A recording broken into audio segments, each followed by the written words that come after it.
Thanks for staying with us. It's time for our SME. And today on SME, we have Damilola Alaku.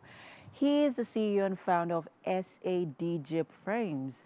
He's made a significant impact in the world of picture framing with over 11 years of experience. He's very passionate about creating beautiful frames that resonate with art lovers and enthusiasts. You are welcome. Thank you very much for having me. Thanks for being here. Thank you. Thank you. Picture framing for 11 years. That's Yeah. that's a really, really long time. Yeah, I You know. must have a fascination for picture framings. Talk to us about how that journey started for you. Okay, for me, back in the university, I was into printing business. So I was printing flyers for events and all of that. Then I did a picture for a lady, and she was like, "It won't be bad to have a frame at the edge, right? Can you do that for me?" And I'm like, "Yeah, I could source." And I tried it, and it worked. And I snapped it, I sent it to people. They're like, "Oh, please, do this for me." And it kept on going like that. Then after NYSC, I felt like it would be a good idea to just pick it up and just take it fully. So that was how I started. And you started the business. Now let's talk about the sort of materials that you use. Yeah. You use wood, you Yeah. use gold aesthetics, Yes, you use yes. Fiber frames. fiber frames. Yes. How do you source for them? I'm asking this because currently, cause of the, the dollar fluctuation, the dollar Yeah, fluctuation, yeah. it has affected a lot of local producers. Yes. Hence, also affected, the cost of production as well. So as a local producer, how do you source for your materials, especially one who's in the export business as yourself? Yeah. Okay, for me, I work majorly with local products because when it comes to Nigerian business, you try to look for the most affordable way to make it. So I want to probably give people quality, affordable, quality affordably. Okay. You get me?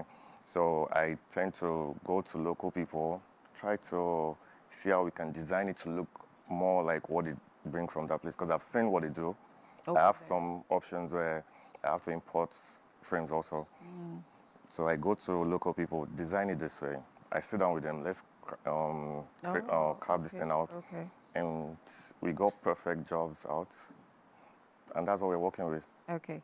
Now let's talk about some of your challenges, some of the Yeah. challenges that you've had with, working with exporting, Items. some items Yeah. and also importing, because you've also It's imported a few of your materials. exchange rates generally. Yeah. Yeah, it's the exchange rates.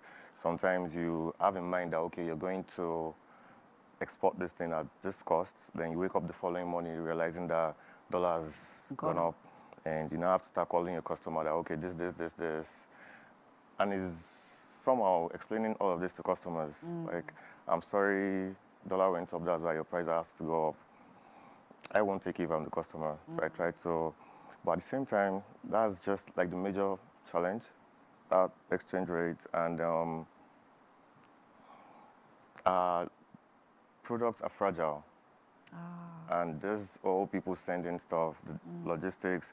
Sometimes you send frame from here down to Ghana and it's all broken. So what's the point? You send it even for short distance, Lagos to Ibadan.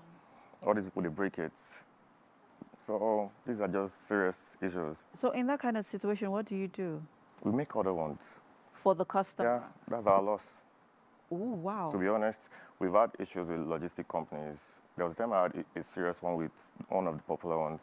Wow. It was very serious. They broke, like something was over $1 million, and they were not ready to take responsibility for it. It was really serious, and I had to recreate on my own cost. Now, let's also talk about one of the major challenges a lot of entrepreneurs are experiencing, Okay. and this is access to funding opportunities. Yeah. Right. Some entrepreneurs would say, no, it's not just easy to just walk into a bank. But banks would say, yeah, well, we are here for you entrepreneurs. Come to us. We are ready to give you loans at this, interest rate. Yeah. And unknown to a lot of entrepreneurs, they do not know that there are also international funding opportunities as well. But Yeah. hey, as an entrepreneur, talk to us about some of those, challenges that you have had to deal Okay. with? For me, I feel, okay, let's talk about bank now. Yes. Bank, they come up with this policy that you have to run the account for a certain number of time before you get access to loan. And for a startup, I just started and I have big dreams. The money I need to start with, you are telling me I have to run the account for a particular number of time, and I'm still looking for money to even start.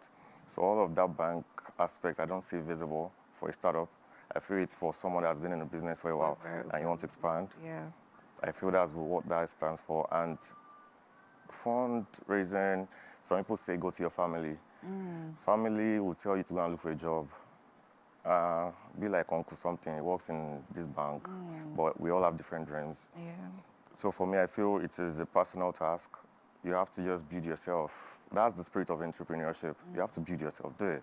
You can do it. Yeah, let's talk about you mentioned expansion. I know Yeah. that you're looking to expand. Yes. I mean, where your business is right now is not where it was 11 years ago. Yeah, sure. And of course, you want to have, talk to us about your plans for expanding. Okay. It's a continuous growth, like it is. Now we have a store in Abuja, we have in Lagos, and I'm just looking at international aspect now. Yeah, I'm looking you at. want those dollars, you want to be. Yeah. Nigeria, Currencies. the naira now, you can have like 50 million naira in your account and you still feel like. There's nothing in it. But when you convert it, when you have like $50 million, yeah, that's something. So let's start making money in dollars. I think that's just the next level. Let's export this thing. I'm trying to open a store in UK, trying to partner with someone, but it's still in process. Okay. I work with someone in Tunisia. I think I mentioned that with you earlier. I work with someone in Tunisia, a friend of mine. So he makes pots, all these pots. He sends in pots. I send out frames. So it's more like a barter exchange. Okay. So that's still working, but the whole idea of things breaking.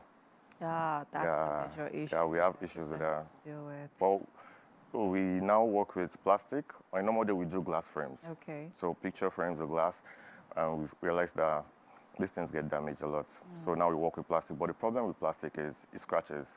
Oh, okay. So that's just that for that. Okay. Now let's talk about building a structure for a business. Yeah. The typical Nigerian mentality for starting a business is survival. Emeka, that good over there, is it viable for selling? Yes. Oh yeah, bring it. Let's sell it. You gotta sell it. Make money. But we forget, we do not realize, or there are a lot of business people that do not understand the rudiments for starting a business and sustaining a business. So let's talk to us about, you've done this for over 11 years. Yeah. How have you been able to build a solid structure for your business? The most important thing I feel we need is a team. If you have your team, even if you're not putting things right, there will be someone there to tap you. Sir, I think we need to fix this stuff. So all the ideas put together, we will push it. And now, the whole idea of partnering with people, having people to come in as investors and all of that, it helps. They come in with ideas too, like, what about doing this way? And it all works. Okay. And the structure is a continuous process, like I said. It's not something that you had in mind to do. It's something that, for instance, now this year, we already changed a lot of things. Things we felt was okay before. But all of a sudden, they're not okay again. So it's a continuous change, and it keeps coming. Next year, we'll probably have something else. Thank you so much, Damilola. It's been such an insightful conversation, and also learning from you. I know someone right now is watching who has an interest in starting a business, whether it's in picture framing or anything, and I'm sure you've been able to share, some I'm glad I was able to do that. Thank you. All right, so we'll head over to the kitchen now. We have something to, keep you energized and going. I like that. I hope you're ready. Yeah, I'm here. All right, so let's head over to the kitchen.